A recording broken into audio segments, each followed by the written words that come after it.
نجاست اگر کہیں لگی ہو تو کہتے ہیں 3 بار کپڑے سے اس کو یا کسی چیز سے پونچھ دیں، صاف کر دیں تو وہ پاک ہو جاتی ہے۔ جیسے یہ بالکل چکنی سطح ہے اس پہ نجاست گرے گی تو چونکہ مسام نہیں ہے، یہ جذب نہیں کرے گی نجاست کو، تو اس کو پاک کرنے کا طریقہ ایک تو پانی بہا دیں، اور یہ دوسرا طریقہ یہ ہے کہ کوئی ٹیشو وغیرہ لے کر ایک دفعہ اس کو صاف کریں، پھینک دیں، پھر دوبارہ دوسرے ٹیشو سے، تیسرے ٹیشو سے، حتیٰ کہ جب نجاست کی اسمیل اور رنگت وغیرہ بالکل نظر نہیں آ رہی تو اس کو پاک مانا جائے گا۔ وہ کہتی ہیں تو نظر آنے والی نجاست کے بارے میں ہے، جو نظر نہ آئے اس کے بارے میں کیا حکم ہوگا؟ تو یہ میں ان سے کویسچن کرنے لگا تھا کہ نظر نہ آنے کا کیا مطلب ہے، یہ مجھے سمجھ میں نہیں آیا۔ اگر تو یہ کہہ رہی ہیں کہ نجاست تو کہیں گری ہے یہاں پر، لیکن کس مقام پر ہے یہ پتہ نہیں، جیسے بچے نے پیشاب کیا اور چھینٹیں ادھر بھی آ کے گر گئی مثلا ٹیبل پہ اور اس کی سطح بالکل چکنی ہے، اب وہ کہاں کہاں یہ پتہ نہیں، تو کیا حکم شرع ہوگا؟ اگر یہ کہنے کا مقصد ہے تو پھر یہ اس میں حکم یہ ہوگا کہ آپ پوری کو ایک دفعہ جیسے گیلا کپڑا کریں، تھوڑا سا یوں پورے کے اوپر اس کو پھیر کے ہٹا دیں، پھر اس کو دھو لیں، اس کو پھر دوبارہ اس کو شروع سے لائیں اور آخر تک بالکل اس طرح اسٹریٹ لے جائیں، پھر تیسری مرتبہ ایسا کریں تو یہ پاک کہلائے گی، کیونکہ نظر نہیں آ رہی، بس 3 دفعہ اس کو گویا کہ پھیر دیں اس پہ گیلا کپڑا، 1 مرتبہ 2 مرتبہ 3 مرتبہ، لیکن ایسے کہ اس ایک کنارے سے شروع کریں، دونوں طرف پکڑ لیں اور یوں پورا لا کر ادھر، اسی طرح پھر دوسری مرتبہ، پھر تیسری مرتبہ، لیکن ہر مرتبہ کپڑے کو درمیان میں دھو لیں یا دوسرا کپڑا یوز کریں، اسی کو نہیں کر لیجیے گا، وہ تو پہلی ناپاک ہے پھر وہ دوبارہ ناپاک کر دے گا سب کو، یہ ضروری ہوگا۔ ایک انہوں نے کہا تھا کہ نماز پڑھی، اس کے بعد بیٹھ گئے اور کوئی ذرہ وغیرہ آیا تو تھوک دیا ادھر ادھر، اور پھر اچانک یاد آیا کہ ہم پہ تو سجدہ صاحب لازم تھا، تو کیا حکم شرع ہوگا؟ میں عوام کو سمجھانے کے لیے عرض کر دیتا ہوں کہ ہوتا یہ ہے کہ اگر آپ پہ سجدہ صاحب واجب ہے اور آپ بھول گئے سجدہ صاحب کرنا اور آپ نے سلام پھیر دیا، تو جب تک آپ اسی حالت میں قائم ہیں، جو ایک نماز کی سی حالت ہوتی ہے اور اس میں نماز کے منافی، نماز کے خلاف آپ نے کوئی کام نہ کیا، اور فرض کر لیں 10 منٹ بھی بیٹھے رہے اور یاد آ گیا، تو فوراً آپ سجدہ صاحب کریں،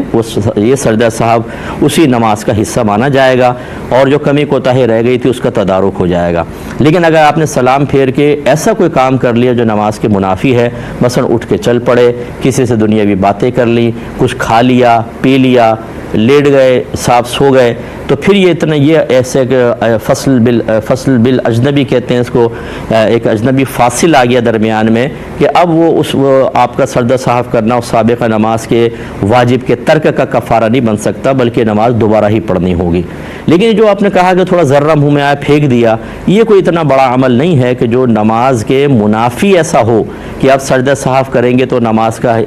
کفارہ بنے گا نہیں، یعنی اس میں غلطی کا کفارہ نہیں بنے گا، ایسا نہیں ہے، فوراً کر لیں ہو جائے گا۔ کیونکہ یہ تو حالت نماز میں بھی بعض اوقات ایسا ہوتا ہے کہ کوئی چیز منہ میں آ گئی، آدمی نے نماز پڑھتے پڑھتے پھینک دی، تو اس میں فساد نماز کا حکم نہیں ہوتا۔ تو نماز کے بعد بھی اگر کوئی ایسا عمل کیا اور انہوں نے لکھا غیر ارادی طور پر کہ یاد ہی نہیں رہا تھا سجدہ صاحب، بعد میں یاد آیا، کوئی مسئلہ نہیں ہے، اسی پر آپ سجدہ صاحب کر لیں، نماز کمپلیٹ ہو جائے گی۔ ایک انہوں نے کہا کہ دعائے قنوت کے بعد غلطی سے کسی نے درود پاک پڑھ لیا، کیا حکم ہے؟ نماز ہو جائے گی، یہ ذکر الہی ہے، اگرچہ محل نہیں تھا درود پاک کا، یعنی سنت کے اعتبار سے، لیکن پڑھ لیا تو بہرحال اس میں کوئی مسئلہ نہیں ہے، نماز ہو جائے گی۔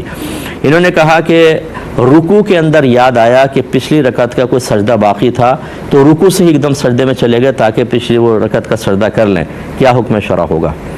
دیکھیں اس طریقے سے بھی ہو جائے گا کہ اگر وہ چلے گئے پھر کھڑے ہوں اور پھر جو ہے وہ رکوع کریں دوبارہ، پھر اپنی اس رکعت کے 2 سجدے کریں، یہ طریقہ بھی ہے، لیکن افضل طریقہ یہ تھا کہ اس کو کنٹینیو رکھتے، آخر کے اندر 2 کے بجائے 3 سجدے کر لیتے، ایک وہ پہلی رکعت والا اور یہ ابھی والے 2، اور پھر آخر میں سجدہ سہو کرتے، یہ بیسٹ تھا، لیکن چلیں اس طرح بھی کر لیا تو نماز ہو جائے گی۔ بچے نے کہا کہ ہمارے پاس تھوڑا بہت گولڈ ہے جو اکثر ماں باپ چڑھاتے ہیں، اور کرائے کا گھر ہے، اور پھر انہوں نے کہا میری 3 بیٹیاں ہیں اور وہ بچیوں کی امانت ہے۔ یہ اچھی طرح یاد رکھیں کہ اگر آپ نے دل میں قصد و ارادہ کر لیا کہ یہ سونا بچیوں کا ہے تو بس وہ بچیوں کا ہو جائے گا، چاہے ان کو باقاعدہ قبضے میں نہ دیں۔ اگر وہ نابالغ بچیاں ہیں، جیسے آپ بتا رہی چھوٹی ہوں گی میرے خیال میں،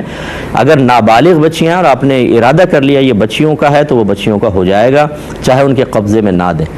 تو اب اس پہ تو آپ پہ تو زکوٰۃ ہوگی نہیں، نہ نابالغ بچیوں پہ زکوٰۃ ہوگی، لیکن یاد رکھیں کہ جب والدین اپنے بچیوں کے لیے اس طرح وہ سونا مختص کر دیتے ہیں تو وہ آپ کی ملکیت سے نکل کر اس نابالغ بچیوں کی ملکیت میں داخل ہو جاتا ہے، اور نابالغ بچوں کے مال کو پھر آپ استعمال نہیں کر سکتے۔ اب یہ نہیں ہے کہ زکوٰۃ بچانے کے لیے بچیوں کے نام کر دیا اور خوب شادیوں میں پہن کے گھوم رہی ہیں ہر جگہ، اور تاکہ چلو دونوں ہاتھ میں لڈو رہیں، نہ زکوٰۃ بنے اور استعمال بھی ہو رہا ہے، پھر آپ استعمال نہیں کر سکتے، وہ بچیوں کا ہے، اس کو رکھ دیں بس. پھر بہت ہی شدید سخت قسم کی ضرورت ہو تو پھر وہ نکال کے اس کو سیل بھی کر سکتے ہیں، ورنہ اس کو استعمال بھی نہیں کر سکتے، لہٰذا آپ پر بالکل زکوٰۃ نہیں بنے گی. یہ ہمارے پڑوسی ملک سے ایک ایڈوکیٹ ہیں شکیل صاحب، انہوں نے ایک کویسچن یہ کیا تھا کہ بہت سے کیسز ایسے ہوتے ہیں، یہ چونکہ وکیل آتے ہوں گے ان کے پاس کیسز لاشوں وغیرہ کے، کوئی قتل کا مرڈر کیس ہوتا ہے، خودکشی کے کیسز ہوتے ہیں، بعض اوقات ایسا لگتا ہے کہ کسی نے خودکشی کا کیس بنا دیا ہے تو لاش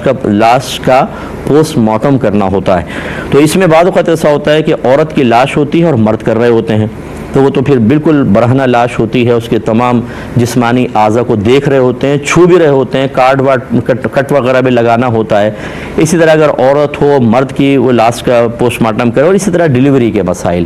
کہ اگر عورت کے ڈیلیوری ہو رہی ہے اور مرد وہاں پہ ڈاکٹرز موجود ہیں تو کیا حکم شرع ہوگا. دیکھیں، جہاں صحیح شرعی ضرورت ہے وہاں پر شریعت بعض ممنوعہ کاموں کو بھی جائز کہہ دیتی ہے. اگر ہم یہ لاشوں کے پوسٹ مارٹم کر کے قتل کی اصل وجہ ہی معلوم نہ کریں تو بعض ایسے ہوتے ہیں جو تسلسل سے لوگوں کو مار رہے ہوتے ہیں. تو اس طرح کے لوگ جو ہوتے ہیں سائیکو قسم کے، وہ تو پھر ان کو موقع مل جاتا ہے کہ چلو جی آپ نے سوچا کہ نہیں لاش کی بے حرمتی نہ ہو، مرد ہیں یہ فلاں فلاں اور ایسے دفنا دیں، وہ تو پھر کیس ہی حل نہیں ہوگا اور مجرم ہمیشہ بچا رہے گا. اس لیے سخت ضرورت ہے اس بات کی کہ اگر کورٹ یہ کہتی ہے کہ پوسٹ مارٹم کیا جائے تو بالکل پھر ہو سکتا ہے. افضل تو یہ ہے کہ عورت کو عورت ہی کریں، لیکن اگر اویلیبل نہیں ہے تو بالکل مرد کر سکتا ہے. اور اس صورت میں اس کے اوپر اگر لاش پہ نگاہ ڈالتا ہے یا نگاہ پڑتی ہے یا اس کو وہاں پہ کٹ وغیرہ لگانا ہے کسی بھی جگہ پر تو شریعت اس کو بالکل اجازت دے گی، اس میں کوئی حرج نہیں ہے. اسی طرح خواتین کا مسئلہ، اگر وہاں پہ کوئی ایسی ڈاکٹر ہیں جو پوسٹ مارٹم کرتی ہیں، فیمیل ہے اور میل کوئی آدمی ہے ہی نہیں، تو پھر وہ مردوں کا بھی پوسٹ مارٹم بالکل کر سکتی ہیں صحیح شرعی ضرورت کی بنا پر. ڈیلیوری کا مسئلہ یہ ہوتا ہے کہ اگر وہاں پر کوئی فیمیل ڈاکٹر ہیں تو بہتر ہے کہ پھر ان سے تمام معاملات طے کیے جائیں، کیونکہ عورت کا بغیر شرعی عذر کے